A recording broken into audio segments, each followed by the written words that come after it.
Great. Well, welcome everyone to this event on the Climate Pledge. I'm Helen Clarkson. I'm Chief Exec of the Climate Group. We curate Climate Week NYC every year, and it's just been so great to be able to do that again this year in this virtual format.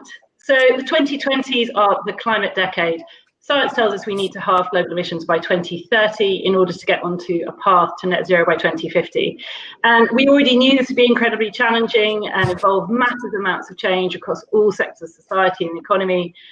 We started talking about the climate decade this time last year. And then 2020 itself came along. And who could have predicted when the Climate Pledge was being founded?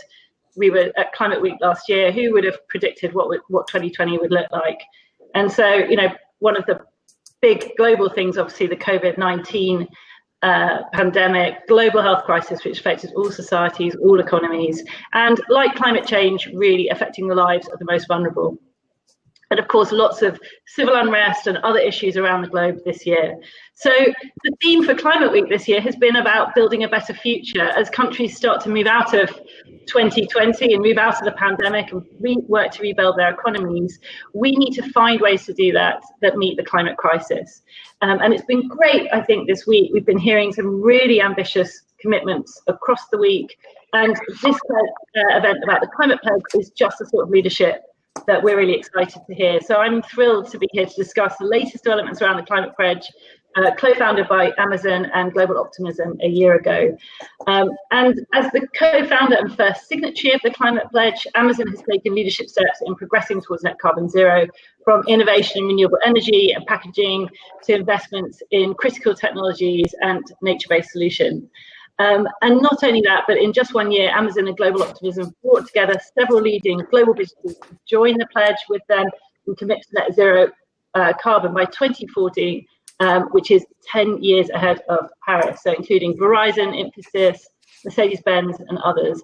And today, the Climate Pledge has announced 5 new signatories. They're here with us, who've committed to doubling down and accelerating their decarbonisation timelines.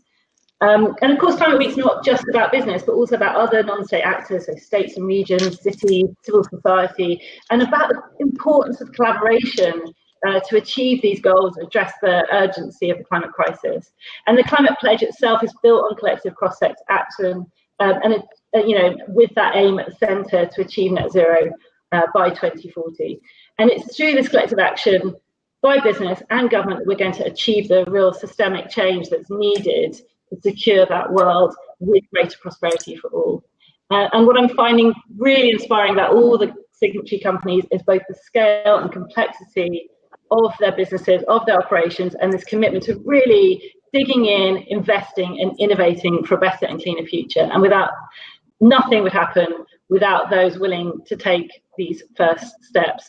So with that, I'm going to hand it over to Cara Hurst, Amazon's head of worldwide sustainability, to talk more about the Climate Pledge and introduce its newest signatories. Cara. Thank you so much, Helen, and congratulations to you and everyone on an incredibly inspiring and successful week. It's a week I look forward to all year, and it's just a really amazing set of conversations and re-inspiring for what we need to do, which is a very ambitious and urgent crisis to tackle. So I've been just incredibly honored to be a part of it and really excited to talk about where the Climate Pledge is headed. So we are on the 1-year anniversary, and we called on other companies to join us in achieving net zero carbon by 2040. With that, we didn't know what we might get as a response. It's a very big goal. It's an audacious goal, and it's sort of no small task to figure out how we're all going to get there. But we do know that the climate crisis requires this kind of urgency. Everything that we do at Amazon has been based in science, and we are looking at the science as it is evolving all of the time. We know we need catalytic change on our planet, and we also know that means we can't go it alone. So sending these kinds of signals together, both on the ambition level, but also on what's needed, on the transformation of economies, the products, services, all of it. We're super excited to have these incredible companies on this pathway with us. So it's sort of like, I think about it like hosting a big party. We want everyone to attend. We want everyone to be inspired, to have a great time, to come along with us, to provide their different perspectives across these industries around collectively, what do we need to do? What ideas have we not thought about yet that we might need to implement really to safeguard our future? So today I'm really honored and thrilled to welcome this incredible set of companies who are joining today, including Best Buy, McKinstry, Schneider Electric, Siemens, and Real Betis. So an incredible array of different perspectives, and these companies join the growing list really of signatories that we have agreed to join us in this role on decarbonization and get to that faster time horizon. So each one of them I know will play a really critical role in talking to individuals, to consumers, to fans, to people who are just interested in learning more about climate, and really, I think addressing also the business complexities of how we get there. How do we think about the scale that we can bring together through something like the pledge? So at the highest levels, these companies are joining us in committing to really the three key components of the pledge. And those include measuring and reporting on greenhouse gas emissions. Very importantly, setting and implementing decarbonization strategies within their own businesses to think about how to achieve true decarbonization of their operations. And that can be through energy efficiency, can be through renewable energy commitments, through new types of products that you implement in your buildings, in your operations, in your products. And these are all in line with the Paris Agreement through innovation. Lastly, for companies that either both can't get to zero through that decarbonization and or want to invest in what we believe to be a critical component of this solution, which is natural climate solutions. And we've put some very specific language around the pledge in that way. We want these natural climate solutions to be real, quantifiable, socially beneficial, permanent, measurable. So those words are very important. And this is a both and solution. We want those natural climate solutions to be something that everybody sees is going to be part of how we achieve combating climate change on the planet. Not only how companies may get to net zero emission, but also what's necessary to keep the planet in line with a 1.5 degree. So we think these are really critical steps, and we want to drive this change now. We want to positively impact kind of the future of all generations right now. So we're doing a couple things at Amazon I'll share quickly, and then I'm really excited to hear from everyone else here. We started out the climate pledge with a commitment to power our company with 100% renewable energy across all of our global operations by 2030. We took a look at that this year, and again, in the urgency and speed kind of vein, we said we think we can go faster.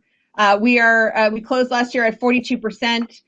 We have growing operations, but we really think this is a critical component, and we also think it's something that we can send a strong signal on. So we revised that goal, and we're now going to reach 100% by 2025. We're going to make 50% of all Amazon shipments net zero carbon by 2030. That's our shipment zero goal, and we're electrifying our fleet. So we've purchased 100,000 electric vehicles from a company called Rivian. It was the largest ever order of electric vehicles. We'll have those new EVs on the road by 2022 and all 100,000 by 2030.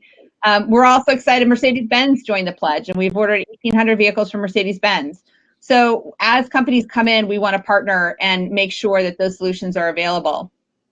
We've added hundreds of charging stations because we know infrastructure is a key part of that. So at our facilities, those are for our partners to use, with plans to add hundreds more this year to really fulfill our plans of a sustainable delivery model for our customers. And that should have benefits for the communities where we live and operate too. I talked a little bit before about also the products and the services that we think are needed. So we established the the Climate Pledge Fund that we launched in June with $2 billion.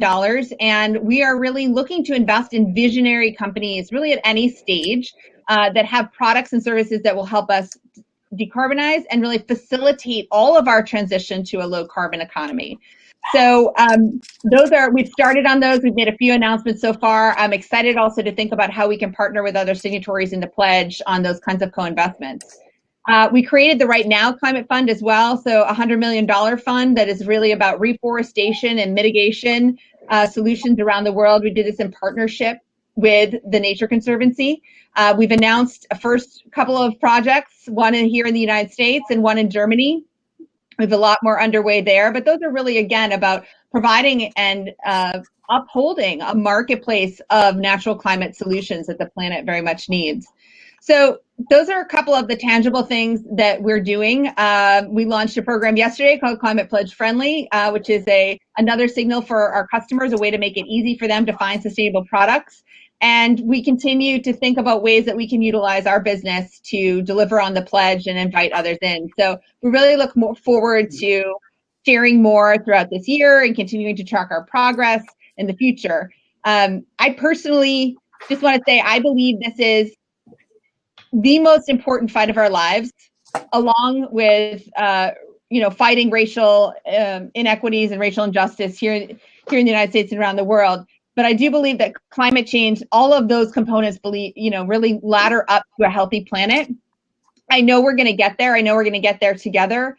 I am really privileged to be able to be at a company like Amazon that has the intention to use our size and our scale to get there, and just thrilled that we also have the Climate Pledge community that's growing day by day, that really gives us some hope and some optimism about the ways in which we can accelerate progress towards this fight. So super excited to hear from the other signatories and how they can elaborate on their vision as they sign on to the pledge about what that might mean.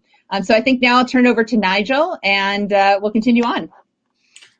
Great, Cara. Well, thank you so much for your and Amazon's leadership in your own commitment and your own work, which is kind of breathless. There's so much to it. And I want to just echo the thanks to Helen and the Climate Group team for just courageously pivoting to put on the Climate Week virtually, which we've all really benefit from. For those of you who don't know me, I have this wonderful title I'm called the High Level Climate Action Champion. You're all climate action champions. I get to have this role. It was created by the UN countries in Paris, who said somebody needs to be working with businesses and cities, because we need private sector and cities and sports clubs and universities all to be stepping up to be more ambitious to driving change. So my job, working with my colleague Gonzalo Munoz from Chile, is to do that. But I don't need to do any encouragement here, because we launched something called the Race to Zero, which is about trying to get every business, every investor, every sports club, every city to commit to the zero carbon future by 2050 at the latest. So the thing I love about the Climate Pledge, it's what I think of as a tip of the spear play. This is if you're in the Race to Zero, you're the leading group, right? You're out front there, setting the pace for everybody else. So I'm really excited to be listening now to these great new companies who joined the pledge, and hearing more about really what I think people are interested in is why do you join? How does this align with your business strategy? And then B, how? What's your plans to get there? So and if we have time, I've got another question, but I think those are two things everybody wants to know. So I'll come back to Cara on the. I've got a deep double click how question for Cara on supply chain, but I want to start just by hearing a bit from everybody about really what was your motivation for joining the pledge, and how does it align with your business? And let me start with Ash Awad, who's the Chief Market Officer at McKinstry. Ash. Yeah. Hey, Nigel. Thanks, and Cara, thank you so much. Really appreciate the leadership that Amazon and other companies are exhibiting. Let me be very specific. You asked a question about our key aspiration for joining the Climate Pledge, and I want you to know that we believe deeply that we have a significant moral responsibility at this point around three major crises that are happening. There's an affordability crisis happening. There's an equity crisis that's happening. Cara, you made mention of that. That is very critical. And of course, science, data, information shows us very specifically that we are absolutely in the midst of a climate crisis. And as a company, we don't spend as much time. We're privately held, so we think about profits, but we don't spend enough time, or as much time as you might think, thinking and worrying about revenues and profits. We think more about the communities that we work and live in. We think right now in particular about the generations ahead of us. And as a company, particularly our people all together, stand together to take on the biggest challenges that face the poorest and brownest globally. and climate crisis, and I love the way Kara put it, it all ladders up in some ways to what's going on with climate. We've got a lot of dedicated people, very intelligent people at McKinstry that thrive on being curious and solving some of the biggest challenges to create balance between the built and the natural environment. And we think in doing so, we're going to achieve our highest aspirations. We joined and signed on to the climate pledge because we think that this is a job that we can't do on our own, that it requires collaboration and innovation amongst many, particularly as it relates to the built environment, to help increase and improve the way resources are used in buildings and infrastructure that supports buildings, along with decarbonizing buildings. And the last piece I would provide, Nigel, is that recently, just to tie this all together so that folks understand that it's not just signing on to a pledge that motivates McKinstry. We have now formalized our next 5+ year plan that we call Action for Impact. And in that plan, a centerpiece, a very critical centerpiece of that plan, is how we help both ourselves and our clients transition to a carbon-free future. And we know that we're going to have to invent new approaches, new ways, and we cannot continue to do it the same way to create the type of inspiration that our clients, our partners, and our communities need to act together. So thanks for the question, and super excited to be part of this broad effort that we all need to take seriously. Thank you. Great, thanks, Ash. I love that combination of a kind of deeper moral purpose and then real pragmatism. Like the plan of what you're doing now, the need for collaboration to drive innovation at scale. Wonderful. Let me turn now to Gilles Vermot-Desroches, who's the SVP of Sustainability at Schneider Electric. Gilles, same question. What's really the motivation, the aspiration behind joining the pledge, and how do you then align that with your business strategy? Thanks a lot, Nigel. It's very interesting because last year, most of us, we were in New York for Climate Week. It was a beautiful time, and certainly the first time that many companies publish officially pledge, not totally the same pledge, but we were together to do that. And fortunately, this year, each of us, we are at home, at the office, and so on. And certainly this coalition, it's another manner to be together.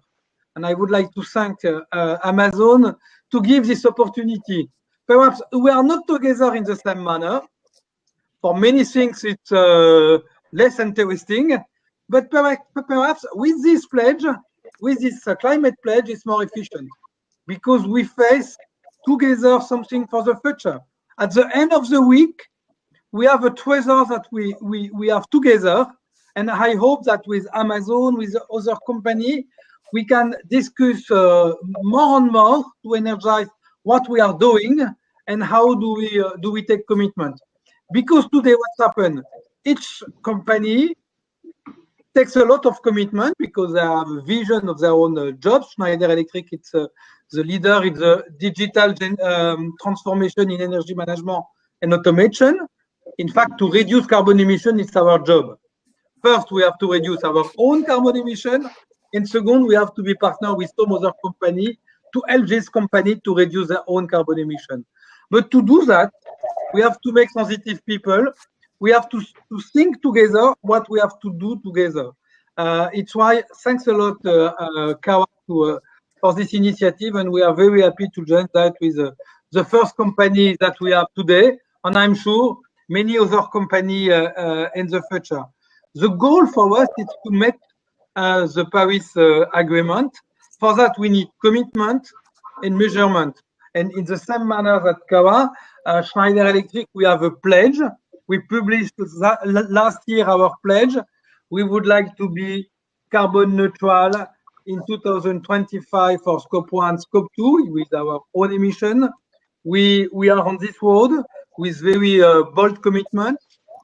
We would like to be net zero emissions, Scope 1, Scope 2 in 2030. And at the end, in the same time, we would like to reduce Scope 3 by 35%. Then we have another commitment for 2050 with our partner, with our supply chain, to be a net zero emission, but it's key to build something for 2040, and we take this opportunity to have a specific commitment for our product. I will say that many times perhaps. Today, when we are speaking about carbon, it's a question of corporate communication. We are speaking about the company, the global footprint of the company. I remember very well in 2005 when we had our first carbon footprint. It was for Schneider Electric a big learning expedition. Never we had the idea about what's happened, which type of product, where are the emissions, what we have to reduce, and so on. Today, with this pledge, I think we embark our clients, because in 2030, we are speaking about carbon neutrality product by product. And with that, it's a manner to make sensitive clients, customers, people. Why that is important? How do we achieve that?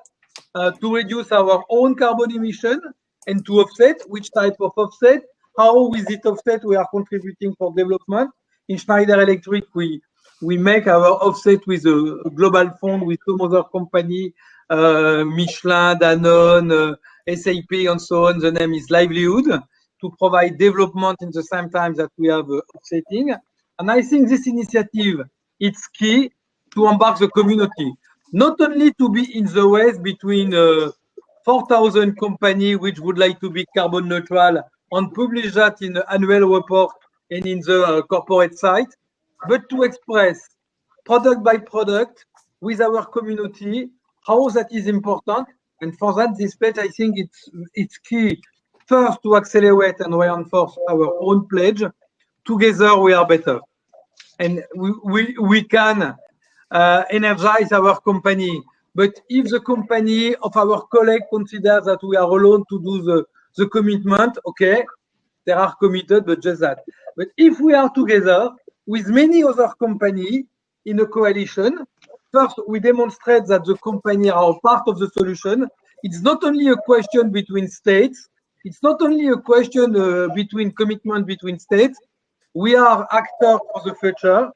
We have to choose our battle, and certainly to be against carbon emissions is a battle for everybody, because it's a unique manner to consider our future. Great, thank you, Gilles. I love the fact that you said that for a company like Schneider Electric, given what you do, in a sense, it's your job. But then your point that you've also got to take customers and community with you. Thank you. Let me turn now to Tim. Tim Dunn, who's the Director of Environmental Affairs at Best Buy. Tim, how about Best Buy? What's the motivation and how does it fit with your business strategy? Yeah, absolutely. And just I want to echo, thank you, Nigel, and thank you, Kara. Just what amazing company we're in today with the Climate Pledge. So I'll start with kind of the alignment with the company. So Best Buy, North American multi-channel retailer and electronics, consumer electronics service provider. I'll go to the quote from our CEO, which is, "We're a values and purposeful-driven organization, and this is an expectation of our customers." So as a retailer, we are customer obsessed. We think of customers as the center point from all of our decisions. And this is just a unique space, and I'll probably echo Ash and others on it's time to accelerate, and that's the expectation from our employees and from our customers. It's time to accelerate. And the goal here is so Best Buy has had carbon reduction goals in place since 2009. We're meeting our 2020 goal with a 60% carbon reduction over 2009. We're meeting that this year. We have a carbon goal of 75% reduction by 2030, and we had the goal to be carbon neutral by 2050. And the challenge to us was accelerate. And how do you do it? We can move fast by ourselves, but we can move further together. So that's the reason we joined the Climate Pledge. It makes sense for our company. It makes sense. Our customers want us to be there, and then we're in good company here with the other members of the Climate Pledge. We can collectively solve some of these problems that I think on our own, we just wouldn't have kind of the mass to do it. But with this group, we can get there. I think how we're going to do it. We with a 2050 pledge, or with a 2050 carbon neutral pledge already in place. We had plans to get there. We have plans to get to our carbon reduction of 75% by 2030 through, as Kara mentioned, kind of everything's in the mix. We're doing efficiency and energy reduction at our stores. We spend a lot of time, and I wouldn't say it's unique, but it's certainly a focus of ours in how we support our consumers in their energy use. So we work with vendors on the upstream side to try to create more energy efficient product. We try to educate consumers on the value of purchasing that product and getting into their home. And then we also step in and ensure that we're trying to green the grid. The energy that our consumers are using should be from renewable sources. So that's one way we're going to get to our 2030 goal. And just frankly, and we'll take some of the cues from Amazon in the space, accelerating from 2050 to 2040. There are some unknowns. But what we are looking into, we were on paper going to do this through different options around renewable energy credits, to investments in utility size solar fields. But those are all things that, today we have to take a look at, and what this climate pledge is going to do for us is kind of rework the model on how we do those investments and accelerate and move those investments and move those projects faster and get them in place sooner. So, I mean, those, again, along with, the partners in the climate pledge, we have some unique, maybe not unique to Best Buy, but there's some challenges out there that this group can help us kind of unlock and solve in a much faster way. Thanks, Tim. I love how clear you are that customers expect this, right? That's something you need to tell everybody, tell every policymaker, tell every investor, right? Because that's not something that you always hear, and it's really great to hear from a retailer that clarity. Also, that the way, I love the way, Cara, this is great vindication of your kind of laying down the gauntlet and saying, we know we got to go faster. And Tim, thank you for picking it up. Yeah. Also, I think the way you describe having to embrace some unknowns, that to me is the definition of courage, right? You go as far as you know you can go, and then you take a step further. That requires courage, and that's what you're all doing. Wonderful, thank you. Let's turn now to Jenny Bofinger-Schuster, who's the SVP of Sustainability and Corporate Responsibility at Siemens. Jenny, same question to you. Why, and how does it align with the business mission? Yeah, thank you. So, when we've been approached and asked whether we want to sign this pledge or not, and thank you, Amazon, for offering us this opportunity. For us, that was a clear yes, because actually sustainability really is in the DNA of Siemens. And I have to ask for your understanding that I take you now a bit back in time. So when we were founded in 1847, if you wanted to send a telegram from London to Calcutta, it actually took you some 30 days. And our founder, Werner von Siemens, changed that. And afterwards, with his technology, it took 28 minutes. So from 30 days to 28 minutes. That's an impact on the society. That was to connect countries, to connect the world. And ever since, we've been working on the big challenges of each time. And we all know, and we do know, that climate change is probably the biggest challenge that we are facing right now. So we as Siemens, we want to be part of the solution. We want to offer the solutions to combat climate change. And yes, we are applying those in our own operations, and I hope we'll come to this then also in one of the next questions. But for us, the bigger lever and the bigger solution, so to say, is these solutions that we offer to our customers all around the world. And we do that in transport, for example, with e-mobility, with our super efficient trains, but also, for example, with e-vehicle charging. We do it in energy, renewable energy, smart grids, new solutions.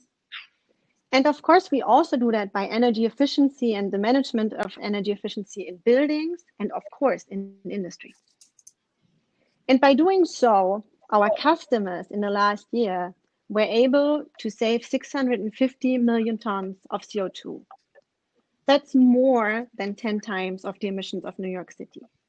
So that's how we want to be part of the solution. And of course, we also eat our own dog food, and we use these solutions in our own operations. And we have committed to become CO2 neutral by 2030 in 2015, and we are on a very good way to this. And that's why it was for us very important to sign, and also to offer others to join. This is a joint race. We are all in this race together. We all want to combat climate change, and we can only do that together. And so I hope with that pledge we can also motivate others to join and to jump into this race. Great. Thanks, Jenny. I often say that engineers exist to solve problems. I think you've just illustrated that, right? That's I mean, that's an amazing, that 30 days to 28 minutes. That's pretty radical innovation, right? And that's the kind of transformation we need to see. Thank you. Ramón, the first non-business, well, at least, of course, you're a business, but we think of you as a sports team. Ramón Alarcón, who's the general business director at Real Betis, playing in La Liga in Spain. We've all got shirt envy. You've got the best shirt, the climate neutral now shirt. So Ramón, tell us, really fantastic to have you join the pledge. But tell us, what's your motivation, and how does it fit with your with your strategy or reason for existing as a football club, a soccer club for those in America? Yes. First of all, I would like to thank Amazon for the leadership about this magnificent project. At the beginning, Cara talked about the size, and it's true that if you look into the football industry or the soccer industry, we are the most followed sport in the world, with something like 4 billion people following our sport. So it means that we may or we should be louder, just to try to increase the awareness about this climate crisis. Jenny talked that maybe the climate problem is the most challenging issue that we have to face right now. For us, I think we have to try to use the power of awareness that we have to try to help our world to change the way we are doing the things. We want to become the leader in terms of sustainability. Like yourself, Nigel, we like to be the champion in the next COP, because and I think it will be very great because it's the first top tier club doing that. What we have done already, we have already done. We have participated in the Climate Neutral Now program by United Nations. In that program, we measure our footprint. After that, we reduce. That is the most important thing. To change the way you do the things. Because if we don't change the way we do the things, the results are going to be the same. So we have to change completely our mentality. And finally, we compensate. We bought some footprint credits, and now we have the certification of a zero emission club. So for us, we're very proud of that. But also we have participated in the Life Tackle program by the European Union. It's a program that's trying also to help sport events to run the sports events in a different way, focusing your attention also in the environmental issues. And now we are with this great challenge, including ourselves in this program, the Climate Pledge, that we are very proud and we are we're very, very excited about that. We will keep being very active to achieve the goals that are very, very, very high and going to be very challenging again. Why it has a link with our mission? I normally our mission is written down that is to make our fans happy. And for me, becoming the green team, because we were on green, but also we want to be the green team. I think our fans will be very proud of that. So I think this is the link with our strategy, of our mission. Wonderful. I think what a wonderful mission to make your fans happy, and I know you're doing that at the moment, coming second at the moment. Yes. So look, you've all shared a bit of your strategy, so I'm just gonna dig a little bit deeper in each of you. I want to start with you, Cara. You have a lot of suppliers. So could you just say something about how you plan to engage with those, I don't know, hundreds of thousands of suppliers to encourage them, to motivate them, to help them join in the race to zero, and maybe even step up to commit to the climate pledge? Yeah, I think that's a really exciting part of what the pledge invites in, right? We have some very big companies here today. We have one of the leading sports organizations in the world. I mean, this is kind of inspiring, but we have the ability to reach our value chains and our supply chains and to bring those others in.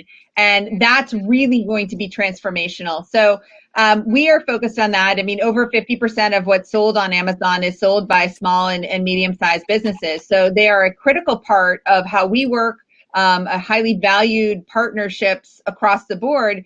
And we want to extend anything that we've built to those folks. So thinking about how do we help others to measure, map their carbon impact. They may not have teams like all of us do who can help to do that. So how do we provide tools and services in a way that are easily accessible? How do we think about extending this marketplace of natural climate solutions to others in a way where they can easily understand what is credible and what's worth investing in for the planet? How do we share learning about what are the biggest levers we can all pull together?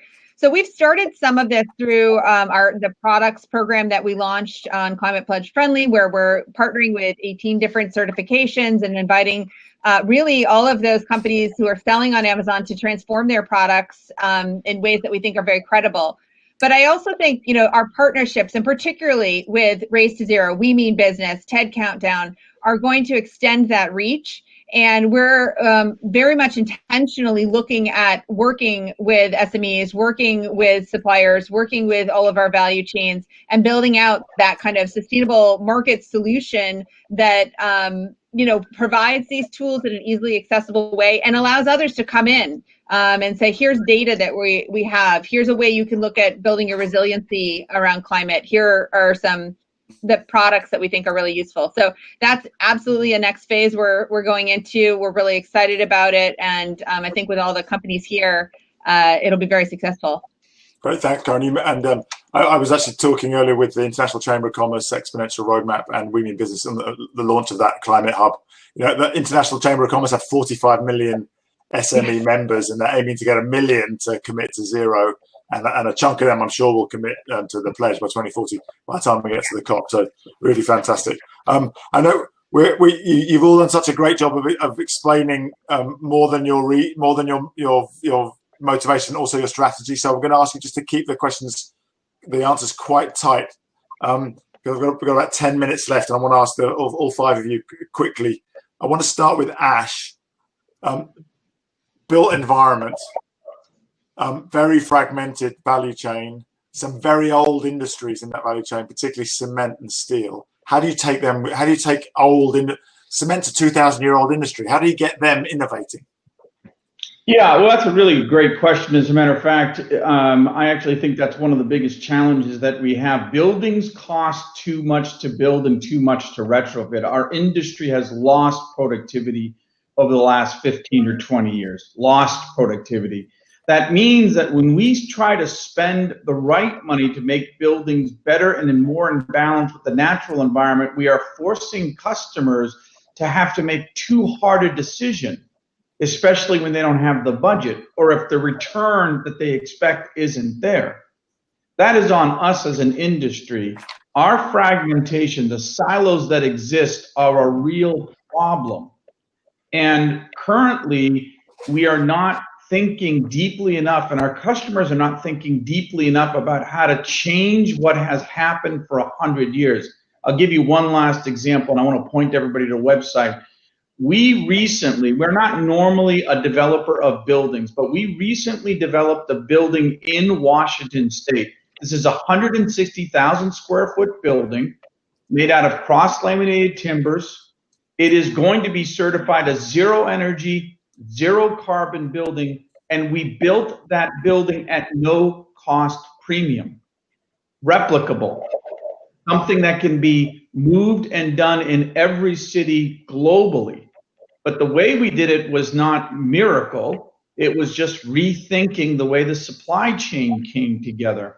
And so I would like you all, if you're interested, and I'll put it in the chat box, to go to Catalyst Spokane, one word, catalystspokane.com to learn about that building. But if there's anything I'm hoping for beyond the idea that I would like Amazon to add 2,000 extra vehicles to their $100,000 vehicle order, Kara, I want you to know we're Amazon Prime members, so we get shipping for free. I want you to know that other than that, I'm looking forward to the collaboration around supply chain disruption and new techniques associated with how we build buildings. We've got to do a better job.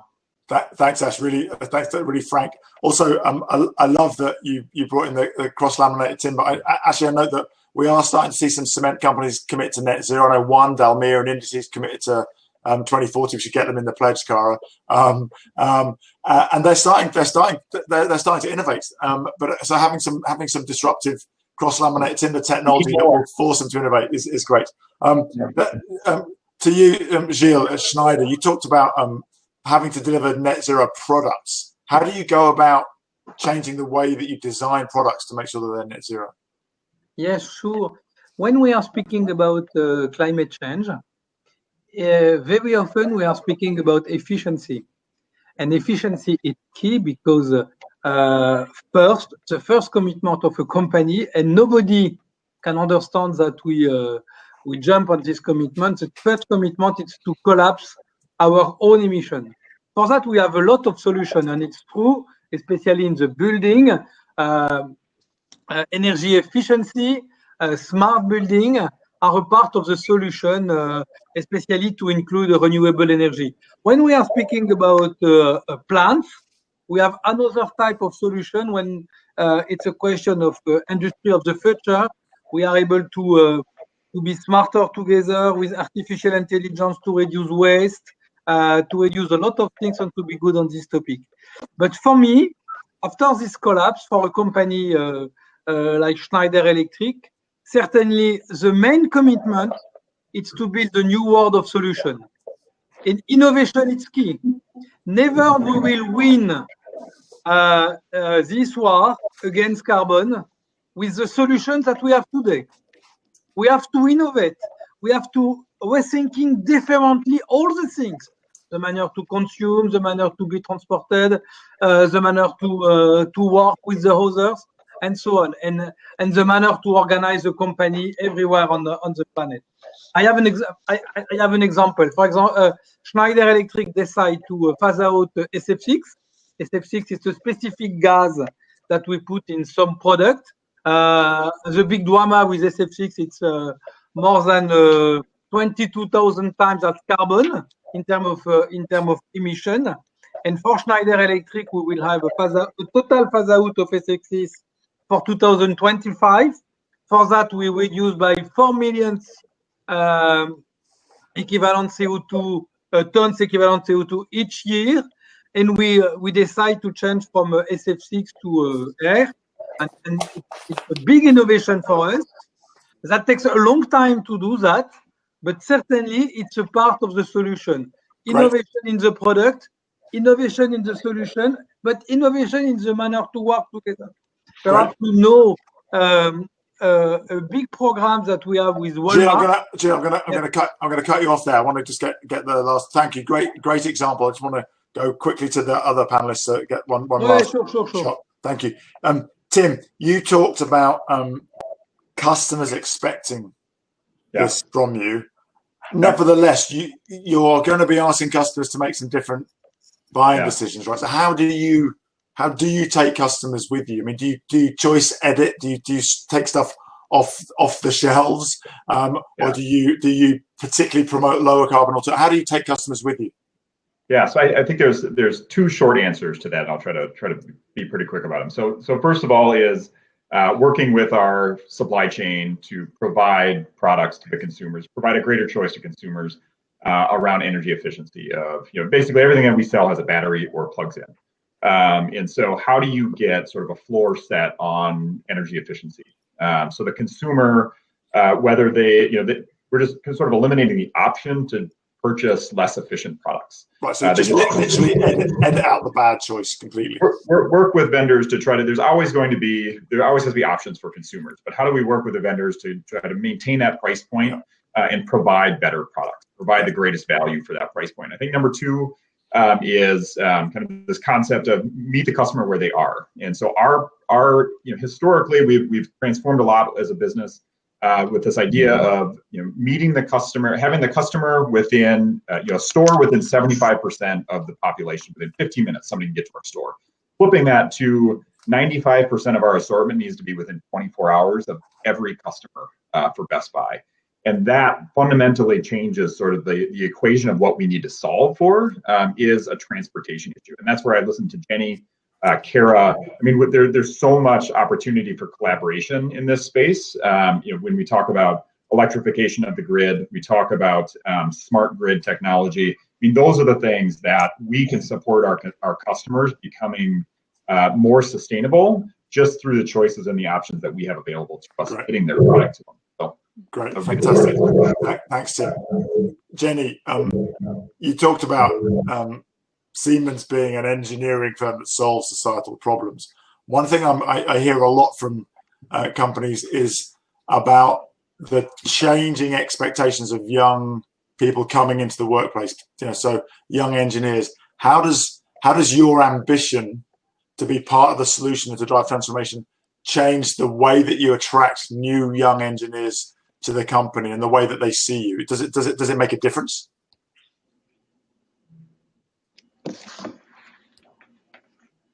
Jenny, can you hear me? Jenny? I assume it's for me, right? I can't hear the moderator. I hear everyone else. So thank you for the translation. Thank you very much.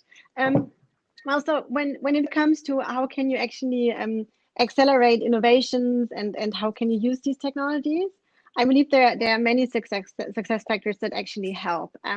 One is what we always do is we kind of try it first in our own operations. Yeah, so we want to really make sure that when we then offer it to the customer, that at the customer side, it's then very quickly to be applied and ready to be used. And also, I mean, we want to show that it works, right? We want to also show that there's a positive business case behind these topics, and then that it works. I think this is really one of the success factors. While doing that, I do believe at the same time you already have to work on new technologies. So, for example, there's much more to come. Yes, right now it's much about energy efficiency. There's more to come. It's about hydrogen. There are completely new solutions that are more digital based in industry. There's so much more to come. And I would also say, last but not least, these topics, particularly on emissions, are very much interlinked. So you have to understand what the impact actually is in each of the systems and how this then connects. So you cannot just, maybe speaking about e-mobility, yeah, I have an e-car. So the question is, if I now charge my e-car at home and my neighbor is doing the same and we both do it overnight, is the grid actually able to cope with that? So, you have to understand what the interdependencies are. And I think this is something that is required to then really have these innovations accelerate and to actually apply them in a successful way. Great, thank you, Jenny. Now I'm worried. Ramón, can you hear me? Yes, perfectly. Okay, thank you, Jenny. Ramón, I love the way you talk about your mission being to make fans happy, and you're the green club, not just the shirts, but because you're a climate neutral club. How do you then make the fans happy by also helping them maybe change some of their choices so that they also become green fans, not just because they're wearing green shirts, but that they're moving towards renewable energy, green transport, etc.? Yes, this is in our strategy. Of course, we have the new investments. Like, for example, we are doing our new academy center. It has to be 100% green. So this is easy. It's something that it's just a question of investing in the money in a different way. Of course, we have already changed the way we run the club, with things like no more plastic, LED lighting, wasting control. But what you say is for us is the most important thing is the activation. Is we want to involve our stakeholders, we want to involve our fans, we want to involve our sponsors, our suppliers, and to do that, we are doing we have designed a plan to create small campaigns that will involve our fans and they will look and they will know how they can help the world to be more green in a very specific actions that at the end of the day we will measure them and to show them how they are helping us to create a more green world. No? And in my opinion, this is a great opportunity for our club, because I think the value of our brand will increase a lot if we link our brand to these green policies that, in my opinion, are going to be very important in the next future, because it's something that we have to do now, because as we have mentioned before, it's a more challenging thing that we have now in front of us. So this is for us the challenge for the next season, for the next year, is to involve our fans and to be an example, an influencer, thanks to the force that being a football club give us. Great, thanks, Ramón. It's really lovely to hear from all of you, because you can somebody's got a dog in the background. You can start to see all sorts of ways in which you'll be able to support each other, Cara, which I know was one of the objectives of creating this community. I'm going to hand back to Helen Clarkson to wrap up now, but Cara, was there anything you just wanted to add before I hand back to Helen? No, just a thank you for everybody and for sharing both the challenges and the opportunities I think we have together, because that's really what this pledge is about, is saying we do want to come together. I hope and I'm sure that we've inspired a bunch of other companies to think about joining this community today. So thanks you for taking the time to do this, and thanks, Nigel, for the great facilitation. Wonderful. Thank you, Cara. Thank you, everybody, for your leadership. I'm looking forward to seeing this grow exponentially. And let me hand back now to Helen to share a few words to close us off. Thanks, Helen. Over to you. Great. Thank you, Nigel, and thank you, Cara, and Amazon, and everyone for. Cara, you talked about hosting a big party, and this felt like such an inspiring event, and you brought so much optimism between you to Climate Week NYC, and just listening to all those stories and what we're being told there, leadership action of that kind is exactly what we need to do, and we need to talk about it in this way to influence others to do more, and it's exactly why we host Climate Week NYC.